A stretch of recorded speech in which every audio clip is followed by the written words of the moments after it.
इधर इसको देख लेते हैं, दशमलव का क्वेश्चन है और जबरदस्त होगा क्वेश्चन, ठीक है। देखते रहिए, इधर ध्यान दीजिएगा। दशमलव को किस में बदलना है, p बटा q के रूप में, और जबरदस्त क्वेश्चन होगा, बस आप ध्यान दोगे तो बन जाएगा। सबसे बड़ी बात है कि अशांत के लिए जो क्वेश्चन कोई कोई होता है ना कि बार लगा के दे देगा, ऊपर 0.3333 बहुत सारा आ रहा है तो 3 के ऊपर क्या लगा देगा, बार, कहेगा कि इसको परमेय संख्या में बदल के दिखाइए, p बटा q के रूप में क्या कीजिए, बदल दीजिए। उसके लिए कुछ नियम हम लिखवाए हैं, थोड़ा सा नियम आपको तेजी से बता दे रहे हैं कि जो अनवसानी आवर्ती दशमलव होगा उसको जो प्राप्त करने के लिए पहले तो उसको x के बराबर में लिख देंगे। किसके बराबर में लिख देंगे, x के बराबर। कोई भी होगा क्वेश्चन उसको पहले किसके बराबर में लिख देंगे, x के बराबर में। पहला काम फाइनल हो गया। बोलो, x के बराबर में लिख सकते हो, कोई दिक्कत नहीं है। दूसरी बात की हम बात कर ले तो दशमलव बिंदु के बाद अंकों को ज्ञात करें जिनके ऊपर बार नहीं लगा हो। जिनके ऊपर बार नहीं लगा है उसको ध्यान में देखा जाता है कितने संख्या है, कितने अंक हैं। माना दशमलव बिंदु के बाद ऐसे अंकों की संख्या कितनी है, n है। मान लो कि दशमलव के बाद ऐसी 1 है, 2 है, जो भी है। अब दोनों पक्षों में देखो, x के दोनों पक्षों में 10 के घात n से जितना ये नंबर होगा उतने नंबर से गुणा करा देंगे, और गुणा कराएंगे तो जो प्राप्त होगा, देखिए अब जो प्राप्त होगा शुद्ध आवर्ती दशमलव p बटा q के रूप में क्या हो जाएगा, परिवर्तित करने के लिए इस विधि का प्रयोग किया जाता है। अब ये विधि आप देख सकते हैं, समझ सकते हैं, इसमें कोई दिक्कत नहीं है। अब इसके बाद जो दूसरी बात है, दूसरी बात ये है कि मैं डायरेक्ट आपको सवाल समझाने वाला हूं, और सवाल आप समझेंगे खूब अच्छे से। जैसे मान लो सवाल दे दिया 0.7 के ऊपर बार, और को कह दिया को p बटा q के रूप में, किसके रूप में बच्चे, p बटा q के रूप में परिवर्तित कीजिए। क्या कीजिए, परिवर्तित कीजिए। ये क्वेश्चन अगर जो आपके सामने आ गया, ये क्वेश्चन यदि आपके सामने आ गया, अब ध्यान देना है कि भाई क्वेश्चन जबरदस्त होने वाला है और इसको आप जबरदस्त समझोगे भी तभी समझ में आएगा। 0.7 को के ऊपर बार दे रहा है, को कह रहा है कि p बटा q के रूप में परिवर्तित कीजिए। अच्छा एक बात बताइए, आप सबसे पहले क्या बोले हैं कि 0.7 बार को हम सबसे पहले x मान लेंगे। बोलो आपने लिखा है कि नहीं लिखा है। जो भी सवाल दिया रहेगा, कुछ भी दिया रहे, आप उसको क्या मान लोगे, x मान लो। इतना में कोई दिक्कत किसी को नहीं है। चलिए एक काम करते हैं, एक बात आपको बताते हैं कि x बराबर 0.7 तो आप कहोगे, तो 7 के ऊपर बार का मतलब कई गो 7 है, एगो 7 नहीं है। कौ गो 7 है, कई गो 7 है। तो जब कई गो 7 है तो मान लो 2 को लिख दिए, मान लो 3 को लिख दिए, हमारी मर्जी भाई, कितना भी लिख सकते हैं। लेकिन हम एक काम करते हैं, 2 को लिख के दिखाते हैं, ठीक है, 3 को रहने देते हैं, 2 को लिख दिए, कोई दिक्कत है किसी को। अब मैं इसको मानूंगा समीकरण 1। क्या मानूंगा बच्चे, समीकरण 1। ध्यान रखिएगा। अब हम यहाँ पे ध्यान देंगे, क्या ध्यान देंगे, सुनिएगा। हम ऐसा क्या करें इसमें, कौन सा जादू टोना लगाए इसमें, ध्यान दीजिएगा कि ये 7 के ऊपर बार था ना, जितना के ऊपर बार रहता है वो दशमलव के इधर आ जाए। कहाँ आ जाए, दशमलव के, जिसके ऊपर बार लगा है वो दशमलव के कहाँ आ जाए, इधर आ जाए। कैसे आएगा, अगर हम एक काम कर सकते हैं इसमें, अगर इसमें 10 का हम गुणा करा दें तो दशमलव यही जैसे उठ के कहाँ चला जाएगा, यहाँ आ जाएगा ना। तो एक काम करते हैं, दोनों पक्षों में, किसमें, दोनों पक्षों में 10 का गुणा करने पर, 10 का गुणा करने पर, चलो बच्चे गुणा करते हैं। 10 का x में गुणा करेंगे 10x, इसका 10 का इसमें मल्टीप्लाई करेंगे 10 का। जैसे हमने मल्टीप्लाई किया बच्चे, क्या हुआ मैं आपको बता रहा हूं, ये 10 का जैसे मल्टीप्लाई हुआ, ये दशमलव यहां से उठा यहां लग गया, 7.7 के ऊपर बार, समीकरण क्या मिल गया, 2। कोई दिक्कत है किसी को। अब ध्यान देना, समीकरण 1, समीकरण 2, चलो एक इसी को मान लेते हैं, एक इसको मान लेते हैं, कोई दिक्कत नहीं है। एक ये रहा, समीकरण 2 ये रहा। ध्यान से देखना है समीकरण 1 और 2 को। पॉइंट के बाद इसमें भी 7 के ऊपर बार है, अब पॉइंट के बाद इसमें भी 7 के ऊपर बार है, यानी ये भी 7 कितनी बार है, अनंत बार है, और ये भी 7 कितनी बार है, अनंत बार है। तो दोनों तो बराबर हो गया ना, टारगेट था हमारा यही करना। अब मैं क्या, लेकिन इधर बदल रहा है, देखो इधर 10x आ गया है, इधर केवल कितना है 1x है। हम एक काम करते हैं, समीकरण 2 में से समीकरण किसको 1 को घटा देने पर, अब जैसे हम समीकरण 2 में से बाबू समीकरण 1 को जैसे घटाएंगे क्या होगा, देखो समीकरण 2 ये वाला है ना, तो 2 में यानी कि 10x में से x को घटाएंगे बराबर 7.7 बार में से 0.7 बार घटाएंगे। अब आपको पता है कि भाई पॉइंट के बाद 7 कितनी बार है, अनंत बार है। पॉइंट के बाद 7 कितनी बार है, अनंत बार है। तो वो तो पूरा का पूरा क्या हो गया, कट गया, कट गया ना। इस 7 में से ये 0 जाएगा, क्या बचेगा बच्चे, 7 बचेगा। 10 गो x में से 1 गो x जाएगा, कौ गो x बचेगा, 9x बचेगा। अब यहां x को रहने दो, 9 को उधर लेके जाओ, 7 बटा क्या हो गया 9, अर्थात बताओ इधर से आ जाओ, अर्थात बताओ x का मान कितना हो गया 7 बटा 9, मतलब किसका p बटा q के रूप में प्रदर्शित हुआ कि नहीं हुआ, बताइए हुआ ना। अब इसके लिए एक हम ट्रिक बता रहे हैं आप लोगों को, क्या बता रहे हैं, ट्रिक।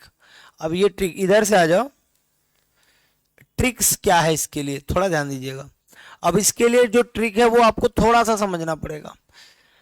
अगर 0.p के ऊपर बार दे दिया जाए, 0.p के ऊपर बार रख दीजिए वहीं पे, 0.p के ऊपर क्या दे दीजिए, बार दे दिया जाए, थोड़ा ध्यान दीजिएगा। तो आंसर क्या होता है मैं डायरेक्टली बता रहा हूं, 0.p के ऊपर बार दे दिया, डायरेक्ट आंसर होता है p बटा 9, p बटा 9। अगर एगो बार है एगो पे तो एगो 9 लिखाएगा। मान लो p 0.pq लिखा गया, pq दोनों के ऊपर बार है तो क्या लिखोगे, pq बटा 9 9। आ रहा समझ में, ये ट्रिक हो गया। देखो इसको पहले ध्यान से देखो, 0.p के ऊपर बार रहेगा तो क्या लिखोगे, p बटा 9।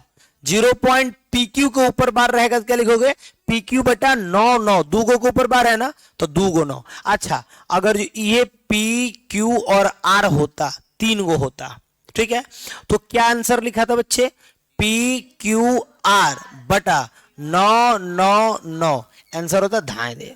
आ रहा समझ में, ये ट्रिक हो गया। अब इस पे आपको मैं नंबर 1 सवाल एग्जाम्पल दिखा रहा हूं। एग्जाम्पल 1 देखिए, मान लो 0.5 के ऊपर बार हो, आंसर क्या होगा बच्चे, 5 बटा 9, आंसर हो गया कंप्लीट। ये इतना करने की आवश्यकता नहीं है, लेकिन आप अभी 9th में हो, आपको ट्रिक से बहुत ज्यादा लेना देना नहीं है, वो तो मैं बस सिखाने के लिए बता रहा हूं। आप तो यही बनाओगे। बोलो 0.7 लिखा हो तो क्या होगा, 7 बटा आया था ना, कितना बनाए थे ना, लेकिन वहां डायरेक्ट आ रहा है ना। अब देखो अगर कहीं लिखा हो 16, 0.16 तो क्या लिखोगे, 16 बटा 99 हो गया। अगर कहीं लिखा हो 0.575 तो क्या आंसर लिखोगे, 575 बटा 999। बोलो आंसर हुआ कि नहीं हुआ, तो कंप्लीट, कोई दिक्कत नहीं है। तो अगर ऐसे देगा तो ये ऐसे देगा, तो ये ऐसे देगा, तो ये डायरेक्टली हम बता सकते हैं, लेकिन आप अभी बनाएंगे नहीं, आप बनाएंगे ऐसे। आ रहा बात समझ में। अब ऐसे का 1 मिनट और ध्यान देते हैं, एक और नेक्स्ट सवाल लेते हैं। जैसे मान लो हमने आपके सामने एक सवाल दे दिया 0.16 और दोनों के ऊपर क्या लगा दिए बार, कह रहा को p बटा q के रूप में क्या कीजिए, रूप में परिवर्तित कीजिए। अब बच्चे सोच रहे होंगे कि भाई ये कैसे बनेगा, परिवर्तित कीजिए। चलो भाई बनाते हैं, सॉल्व करते हैं इसको। अब यहां पे आपको ध्यान देने वाली बात क्या है वो ध्यान दीजिएगा सभी लोग अच्छे से। मैं जो बोल रहा हूं, सबसे पहले क्या लिखते हैं बच्चे, 0.16 के ऊपर बार को क्या मान लेंगे, x। कोई दिक्कत है किसी को, इसको आप एक काम करो, समीकरण 1 बना लो, कोई दिक्कत है, इतना तक तो कोई दिक्कत नहीं है। x बराबर 0.16 आपने समीकरण क्या मान लिया, 1 मान लिया। एक काम करो, को वो संख्या रिपीट हो रहा है बताओ, 2 गो संख्या, 1 भी हो रहा है रिपीट, 6 भी, क्योंकि बार जिसके पे रहेगा वो रिपीट हो रहा है, ये बात है। तो ये दोनों रिपीट हो रहा है, इसका मतलब हुआ x बराबर 0.1616। बोलो ऐसे लिख सकते हो कि नहीं, ये 1/6 तो बहुत बार लिखा सकता है, हमारी मर्जी, हम तो दुइये पर ब्रेक कर दिए वो अलग बात है, हम तो चाहे तो और ये हो जाए लिख देंगे, नहीं लिख देंगे तो हमारी मर्जी है। लेकिन मैंने क्या किया, मैंने बस छोड़ाया, जगह छोड़ाया। 16 है तो 16 एक बार लिख के 16 बार कर दिया, कोई दिक्कत है। अब हमारा टारगेट क्या होगा, मैं टारगेट बता रहा हूं कि कैसे भी इस दशमलव को कहां पहुंचा दे, 16 के बाद, यानी कि जहां बार आ रहा है, जहां पे देखो 0 पॉइंट के बाद 16 बार दे रहा है ना, तो यहां भी पॉइंट के बाद 16 बार आना चाहिए, इसके बराबर करना है। तो क्या करेंगे आप बताओ, दशमलव को कहां भगाना है, दो स्थान। 1 मिनट, दशमलव को माना जाता है 1, दशमलव के बाद कौगो स्थान ले जाना चाहते हैं, 2 स्थान। तो 1 स्थान के लिए 1 0, 2 स्थान के लिए 2 0, यानी लिखेंगे दोनों पक्षों में, क्या लिखेंगे बच्चे, दोनों पक्षों में 100 का गुणा करने पर, किसका गुणा करने पर, उस वाले में 10 का गुणा हुआ था।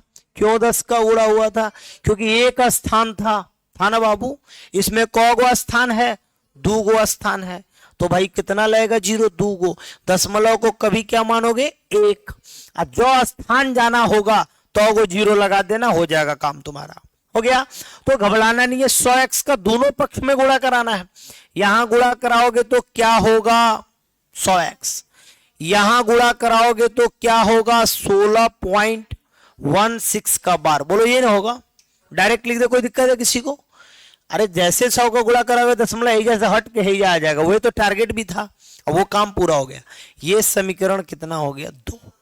अच्छा, समीकरण 1 और 2 में आपको एक चीज लाभ दिख रहा होगा कि पॉइंट के बाद 16 बार यहां भी है, पॉइंट के बाद 16 बार यहां भी है, यानी कि ये कट जाने वाला है, आपस में क्या होने वाला, कट जाने वाला। मैं लिखूंगा यहां पे समीकरण 2 में से समीकरण 1 को क्या करने पर, घटाने पर बच्चे, तो 1 को घटाओगे, कैसे घटाओगे, तो LHS को घटाता है, बायां बायां साइड और दायां दाहिने साइड।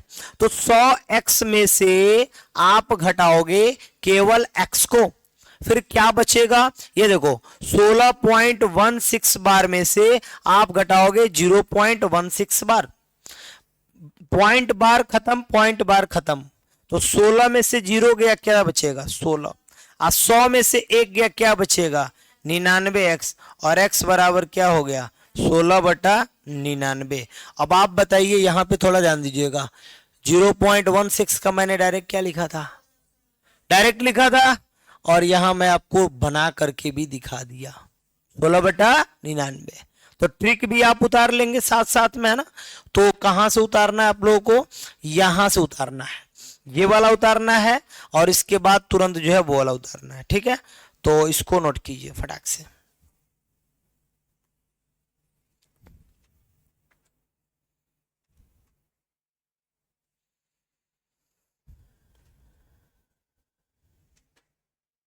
एक मिनट थोड़ा रुक जाइए।